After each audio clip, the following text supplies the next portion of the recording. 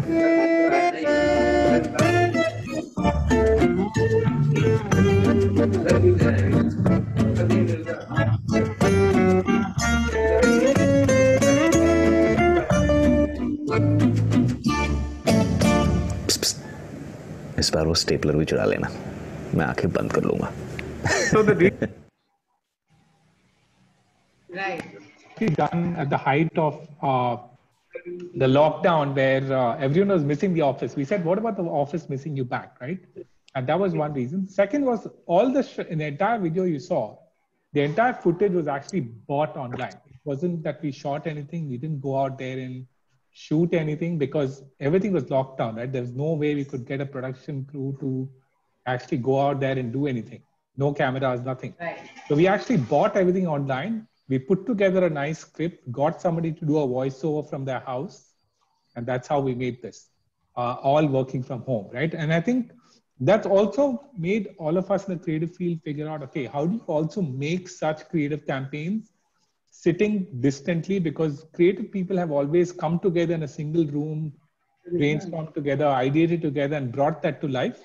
But I think it's also possible to do it virtually, which is one more point I wanted to add here is very interesting. The companies shouldn't feel that working from home is going to give them productivity. There has to be a connection of people, no? People need to come back to office. Correct. Because most of the colleagues they have not even met for last 5 months. No. And the company says that we've done a cost cutting and we are trying to be at home and we're trying to make profit. It's not about only making profit. But we need to come to office and have an interaction between that kind of a feel, no? Sometimes what happens, the colleagues may share much better in terms of their personal issues and other things. Those things will now go away, I'm saying. Right. Absolutely. Right. It's very interesting. We saw two very different ads. One a summary of collective thought, and Ms. Payal says, the power of collective thought and collective challenges and solutions. And, you show an ad which is actually, creative decluttering, in a sense, standing out. I don't really mind being part of a collective thought, but then I would also like to stand out. So taking that further, the last question for the panelists today would be, what is the kind of trends that you see now that we've seen that, both traditional and digital media can't do without each other, given the scenario today? I mean, there has to be some kind of a union between both. What kind of trends do you foresee for 2020-21, the rest of whatever is left of 2020 and the rest of 21 and the way forward? Where do you think the strength lies? Actually, the TV consumption continued to spike in this current year. And the average daily viewership has gone multi-fold actually. And this 7-day viewing has gone into some kind of a 1.2 million to 1.2 trillion minutes actually. I'm talking about the data in Chennai, in India. And people watching TV 7 days a week, they've just jumped from 32% to 44%. And in terms of the revenue, the experts say there will be a recovery in terms of 5.8% in terms of ad spending for the year 2021. But what I see is now that the third and the fourth quarter is not really a good time for advertisers to spend. Diwali is coming, IPL is coming. Globally next year, they push the Olympics and other things. So definitely there are going to be an ad spending. And once that comes, the smaller brands will start looking in terms of trying to spend actually. So I don't know in terms of whether these numbers will be right, the 6%, 7% and all increase, but definitely looks very positive in terms of people who are going to come into the market and spend. Yeah, and so Vikas, could you tell us something about how specifically local and hyper-local brands are going to manage, because India is also pushing Make in India, local brands. So how do you foresee the future of local and hyper-local brands? Yeah, I think there have been a lot of new apps and services that have been launched actually for these small retailers and small sort of local stores, right? So there's Jio has obviously launched their own app for those kind of sellers and retailers. Dukaan is another app which is launched, which is again to help smaller retailers put up their products, basically taking pictures and putting up the products and selling to their own customers, right? Because they already have customers that come to their store, but maybe cannot come in physically today, but they already have contact details and phone numbers. So one is, I think there are a new set of apps that will help these sellers really reach out to their customers seamlessly. That's definitely happening, and we are seeing that a lot more. The second is we are also seeing a lot more brands saying, I did not have a strong online strategy or a digital strategy. Can I now start looking at how can consumers buy online, right? So they're starting to set up their own websites. There's, of course, even over there are great platforms like Shopify and others that really help you set up your own e-commerce store practically within days. You can go online even today, and by this weekend, you can start selling, right? And that's how quick some of these platforms can help you start selling. So I think a lot of that movement is definitely happening, even at a hyper local level. And of course, we already heard the WhatsApp examples. Right. In fact, we are working in Pothys on the WhatsApp video sari selling, and I think it's working. Of course, as Kamesh was saying, people still love to see that sari, feel that silk, and understand the product difference. But with no choices in hand, at least for the next 6 months, 9 months, people are adjusting and figuring out new ways to make that shopping experience great. And that's definitely also the WhatsApp experience, WhatsApp chatbots, WhatsApp video calling, and retailers actually having those conversations with customers. All that is really, really, spiked up as well. Right. And if I may also put in a word, the whole education sector has changed so drastically. I mean, we have reinvented ourselves as teachers and professors because we might not have been very comfortable with technology earlier, but then we've now, we have no other go, and it's a challenge. Today's times is not just challenging in terms of,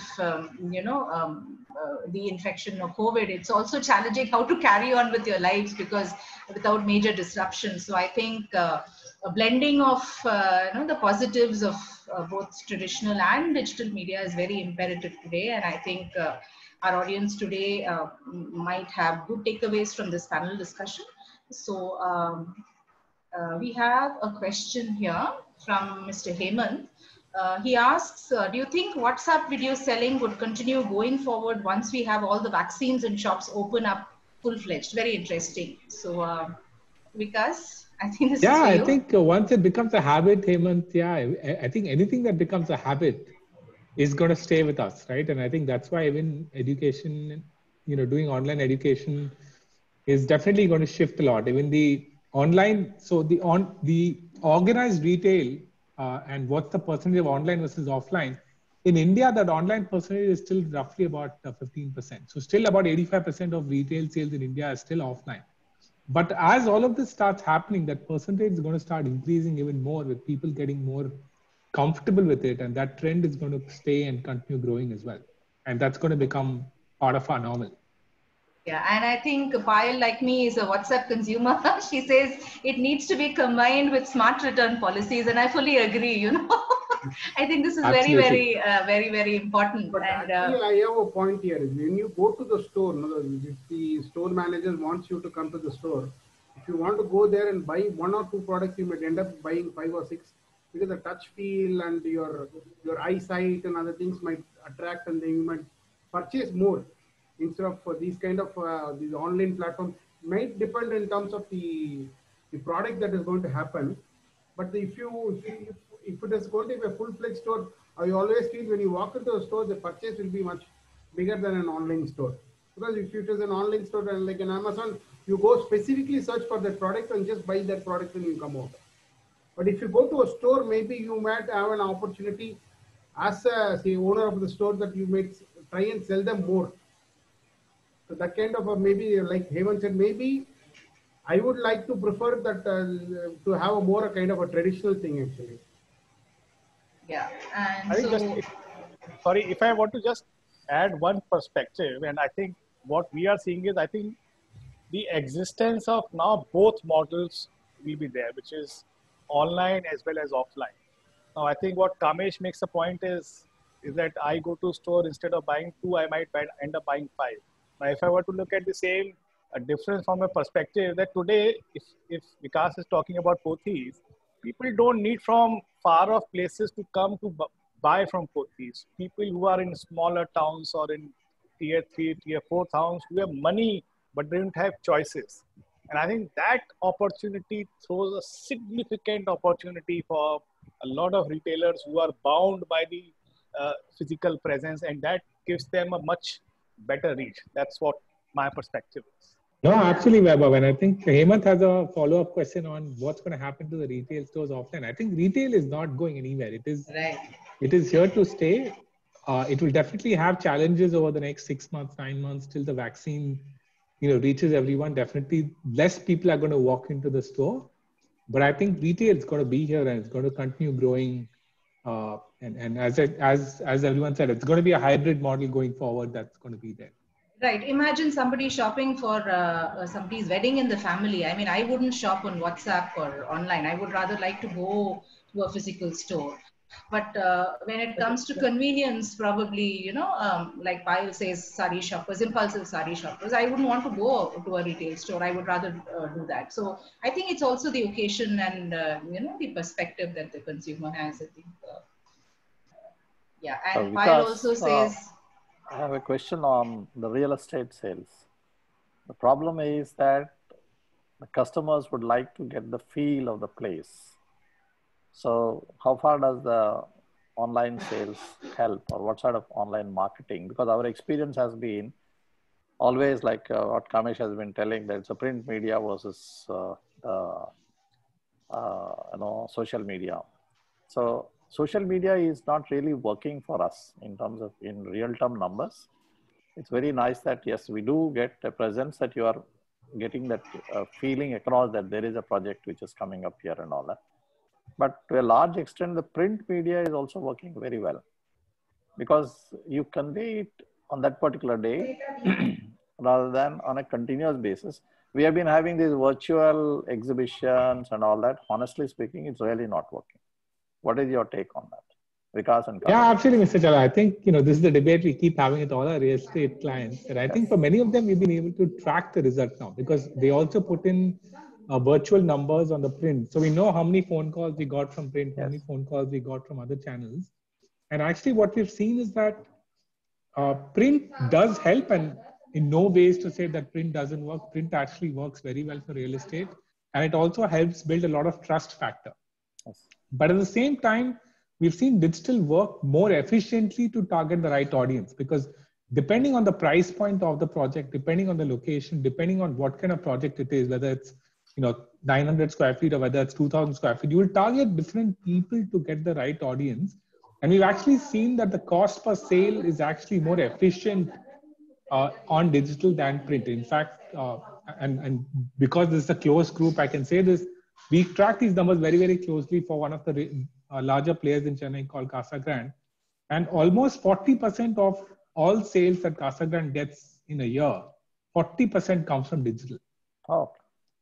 With just 30%, with only 30% of the marketing spend on digital, which means you're spending only 30 rupees out of the 100 rupees from your marketing, but getting 40% of the result, which is why it's a bit more efficient than many other channels. So, and that's what we've seen, but of course it depends on how you do it, what are the best practices that you follow. But I think this has consistently been something that we've seen across real estate players. So in the digital media, what are the digital media you're talking about where you are spending these kind of monies?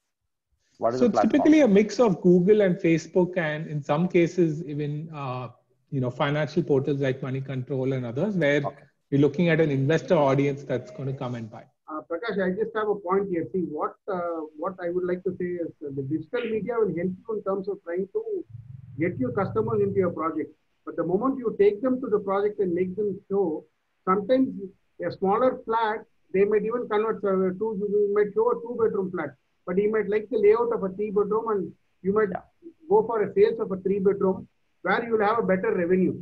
So that point I'm trying to tell you. Whatever we do in terms of The digital media we might, in terms of trying to take the inquiries and other things. But when you physically see, there is always a possibility that you can make a better sales engine. Okay, good. Thanks.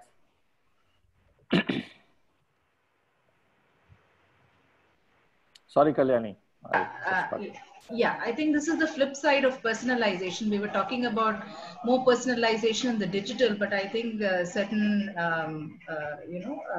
brands or industries like real estate, the personalization comes later. I mean, you can show them what you have, but then the real feel and experience of looking at, like Kamesh said, I would rather go in for a 3-bedroom than a 2-bedroom that I had looked at in the online space. So I think it's a wonderful thing that, a bit of both is required. So maybe to build awareness, maybe start with traditional and go digital, or start with digital and go traditional and face-to-face in print. So I think with that, if we do not have any more questions, do we call it a day? No. Yes. Yeah, the panel session was, you guys can take a break. It was a very engaging session. I just want to mention, for the benefit of the rest who are attending, I gave Vikas and Kamesh the so-called project brief sometime last month, because I felt this was a very important subject for everybody, because it concerns spending, consumer spending, consumer demand, which is what everybody is talking about, from the Prime Minister's office to the guy in the street. They've done a fabulous job of researching and putting it across in such a way that it would stimulate a lot of interest. I hope Prakash becomes a better digital client, and I hope Vaibhav will become a better print client. Vaibhav is still there. But that's the way things go. So thank you so much, panel. Wonderful to see you all. You deserve a much larger audience. However, I'm not in control of the numbers actually turning up on the specific day of the meeting. So because maybe with big data, we can grapple with more numbers the next time. Absolutely. Jiva was supposed to give the word of thanks. I don't know if Jiva is there. Jiva is not in. He's not there. He's not there. All right. So I'll just thank all of you. First of all those who made it a point to attend this evening session, thank you so much. Again, we are grappling with many Zoom meetings every day. Everybody has got parallel groups going forward, but the BBG thing is once a month. So those of us ought to make a commitment because it makes sense. Panel discussions on various subjects are going to continue way forward. If any of you think there are interesting subjects that ought to be discussed, just drop me a mail or send me a WhatsApp. I'll be happy to discuss this and frame the guidelines so that we can go forward. I want to thank Vaibhav once again for taking the time and staying on. Vaibhav is very nice. It's obvious that this close community makes it better for interaction. So thank you for being there. Thank you, Sid has left, and all the others. So wish you all the best. Stay safe. Let's look forward, as Vaibhav said, to a festive period for the rest of this month and beyond. Let's hope it turns out that way. Thank you so much. Good night. Thank you, guys. Thanks everyone. All the best. Thanks for having us. Bye. Well done, guys. Well done.